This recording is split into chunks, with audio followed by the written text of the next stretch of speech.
नमस्कार, मैं श्यामगिरी। आप देख रहे हैं टीवी टीएफडी न्यूज 24। टीवी टीएफडी न्यूज 24 में आप सभी दर्शकों का स्वागत है। एनडीए गठबंधन के अंदर दरारें पड़ रही हैं और घमासान तेज हो गया है।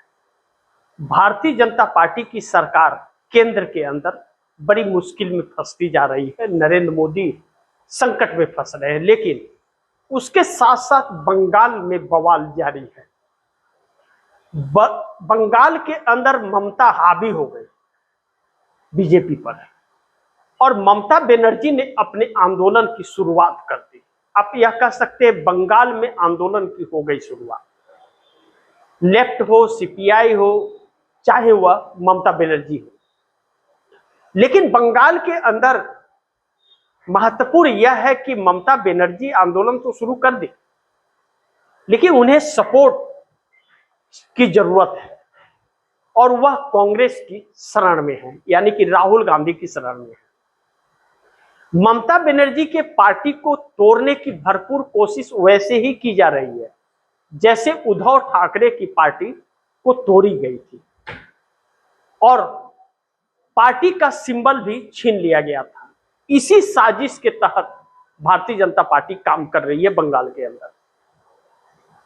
पिछले दिनों जो खबर चली कि ममता बनर्जी के 20 सांसद भारतीय जनता पार्टी में पार्लियामेंट के मानसून सत्र में शामिल हो जाएंगे और 60 विधायक दल की बैठक में नहीं आए, 80 में 20 आए और कहा जा रहा है 60 भाजपा में शामिल होंगे।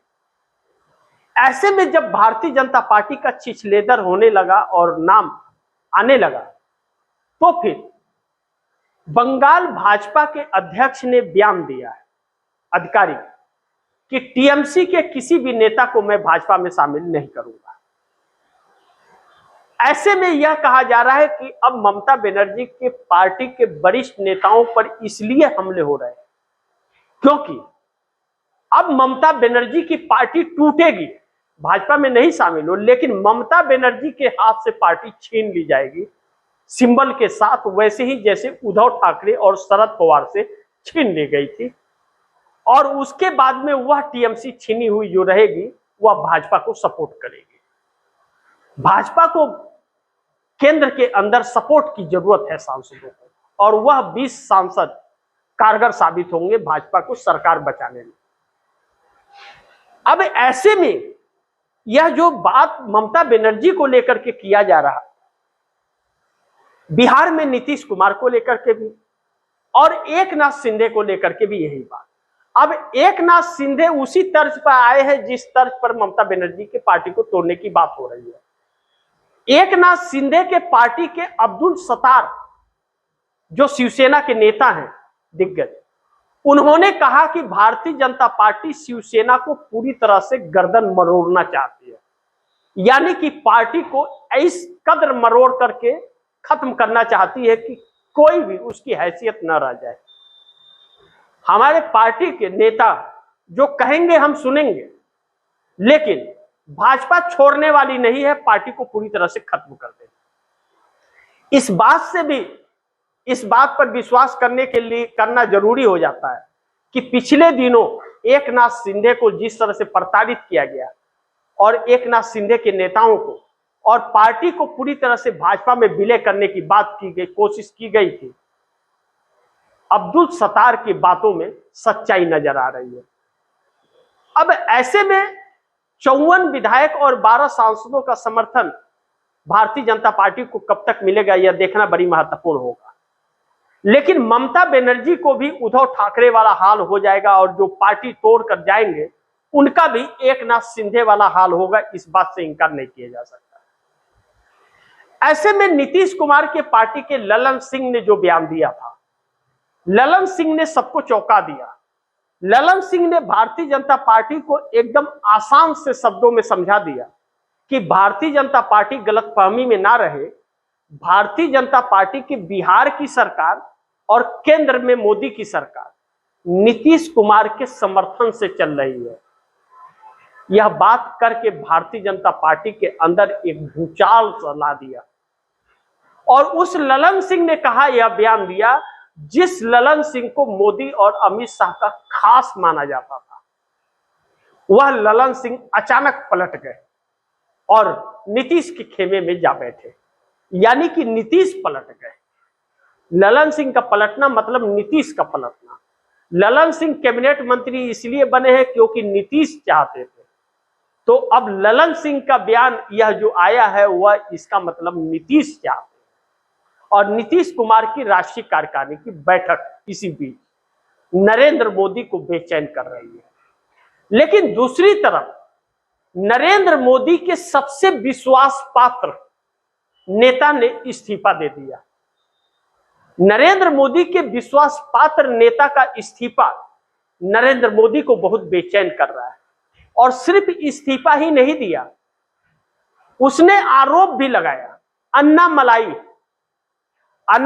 को अन्ना मलाई बनाने के लिए नरेंद्र मोदी ने पता नहीं कितने पैसे खिलाए थे मीडिया वालों को, उनके चेहरे को चमकाने के लिए और एक बड़े नेता का रूप देने के लिए।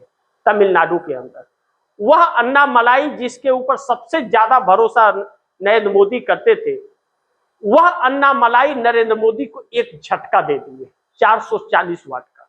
इस्तीफा मुंह पर दे मारा, कहा कि हमें भारतीय जनता पार्टी में नहीं रहना है और आरोप लगाया कि भारतीय जनता पार्टी में नेताओं का भविष्य नहीं है और भारतीय जनता पार्टी में किसी की सुनी भी नहीं जाती है। यह आरोप लगाया अन्ना मलाई ने। अब अन्ना मलाई के इस आरोप के बाद भारतीय जनता पार्टी के अंदर बेचैनी आ गई है। अब पूरी तरह से भारतीय जनता पार्टी तमिलनाडु में समाप्त हो गई। अब भारतीय जनता पार्टी का नाम आगे बढ़ाने वाला वहां कोई शख्स ऐसा नहीं बचा जिसे तमिलनाडु में पहचान मिलती हो। ऐसे में भारतीय जनता पार्टी को झटका लगा है। लेकिन उससे भी बड़ा झटका एक और आ गया। नितिन गडकरी का भी एक तूफानी बयान आ गया। नितिन गडकरी ने आरोप लगाया भाजपा पर कि घर की मुर्गी साग बराबर। घर के जो नेता हैं और वरिष्ठ नेता हैं, जानकार नेता हैं, सरकार चलाने की क्षमता है जिनके अंदर, सुचारू रूप से और अच्छे तरीके से व्यवस्था को संभालने की क्षमता है, उन्हें घर की मुर्गी साग बराबर समझा जाता है। उन्हें कुछ समझते नहीं है लोग और अहमियत भी नहीं देते हैं। और दूसरे दलों से आए हुए नेता को सम्मान और बड़े बड़े पद दिए जाते हैं। यह नितिन गडकरी ने कहा, जो मोदी सरकार में परिवहन मंत्री हैं। अब सबसे मोदी से भी वरिष्ठ नेताओं में एक है, अटल बिहारी वाजपेयी की सरकार में भी मंत्री रहे और अब भी मंत्री हैं। वह नरेंद्र मोदी के राजनीति में आने के पहले से हैं। भाजपा के राष्ट्रीय अध्यक्ष भी नितिन गडकरी रहे। वह नितिन गडकरी कहते हैं, नितिन नवीन को जब राष्ट्रीय अध्यक्ष बनाया गया था तो नितिन गडकरी का बयान आया था। यह कहा गया कि अब नेताओं को अगर अपना सम्मान और इज्जत किसी को बचाना है तो चुपचाप इस्तीफा दे करके बाहर चले जाए, नहीं तो अब बची खुची इज्जत भी चली जाएगी। क्या अन्ना मलाई ने उसी बयान का पालन किया, उसे संज्ञान में लिया, इस्तीफा दे दिया? अब भारतीय जनता पार्टी बेचैन है। राहुल गांधी एक तरफ आक्रमण है सरकार पर। इंडिया गठबंधन की बैठक वही बुला रहे हैं जो इंडिया गठबंधन में फूट डाला करते थे।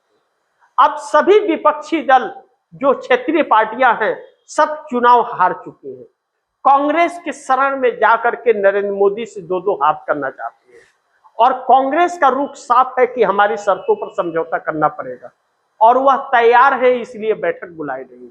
अब भारतीय जनता पार्टी को डर है कि अगर इंडिया गठबंधन एकजुट होकर के राहुल गांधी के नेतृत्व में आ गया और उन्हें अपना नेता मान लिया तो भाजपा की बोरिया बिस्तर सिमटने वाली है और मोदी का झोला उठने वाला है, क्योंकि सड़कों पर वह आवाज गूंज उठेगी जो नरेंद्र मोदी को लिए दिक्कत हो जाएगी। अब ऐसे में एनडीए गठबंधन के अंदर पड़ रही दरार, नीतीश कुमार के पास 85 एमएलए, 12 सांसदों की ताकत और एकनाथ शिंदे के पास 54 विधायक और 7 सांसदों की ताकत। दूसरी तरफ भारतीय जनता पार्टी के अंदर बगावत और इस्तीफे, सबसे प्रिय नेताओं के इस्तीफे। और तीसरी तरफ चंद्रबाबू नायडू ने फिर मार ली है चुप्पी, साइलेंट मोड में, और अंदर खाने नरेंद्र मोदी का तमाशा देख रहे हैं। अब चंद्रबाबू नायडू इस बात का इंतजार कर रहे हैं कि 6 तारीख को जो युवाओं की टोली सड़क पर उतरने वाली है, 2 करोड़ 20 लाख, और किसान भी आंदोलन के लिए सक्रिय हो रहे हैं। 8 तारीख को इंडिया गठबंधन की बैठक जो 6 को होने वाली थी 8 को होगी। यह बैठक, यह सारे घटनाक्रम क्या माहौल पैदा करते हैं और मोदी के खिलाफ माहौल किस हद तक जाता है, तब फैसला करेंगे चंद्रबाबू नायडू कि मोदी को समर्थन देना है या समर्थन नहीं देना है। वक्त नजदीक आ गया है, मोदी हिले हुए हैं, इसीलिए रातों रात बैठक बुला करके और छात्रों के आंदोलन की कल्पना और उसका ऐसा संज्ञान ले रहे हैं कि क्या यह तख्ता पलट तक जा सकता है। तो ऐसे में सरकार क्या कदम उठाए। $12 मिलियन का सोना नरेंद्र मोदी ने बेच दिया है और देश की व्यवस्था को पूरी तरह से खत्म कर दिया है। आर्थिक तंगी से गुजर रहा है देश। आने वाले वक्त में आर्थिक तंगी का तूफान आने वाला है और सरकार बचाने के लिए अलग अलग हथकंडे अपनाए जा रहे हैं। वह व्यक्ति यह सब कुछ कर रहा है जिससे देश संभल नहीं रहा है। जिसने अपने घर को नहीं संभाल पाया वह देश को क्या खाक संभालेगा। यह बातें भी सच हो गई। बाकी आप दर्शक क्या सोचते हैं और आप दर्शकों की क्या राय है, क्या सुझाव है, कमेंट बॉक्स में जरूर दीजिएगा। इस खबर को ज्यादा से ज्यादा शेयर कीजिएगा, अपने दोस्तों को भी कहिएगा आगे शेयर करें। और आपने अगर टीवी न्यूज़ 24 को सब्सक्राइब नहीं किया, सब्सक्राइब कर लीजिए, अपने दोस्तों को भी कहिएगा सब्सक्राइब करें। मिलते हैं अगली खबर के साथ, तब तक के लिए नमस्कार।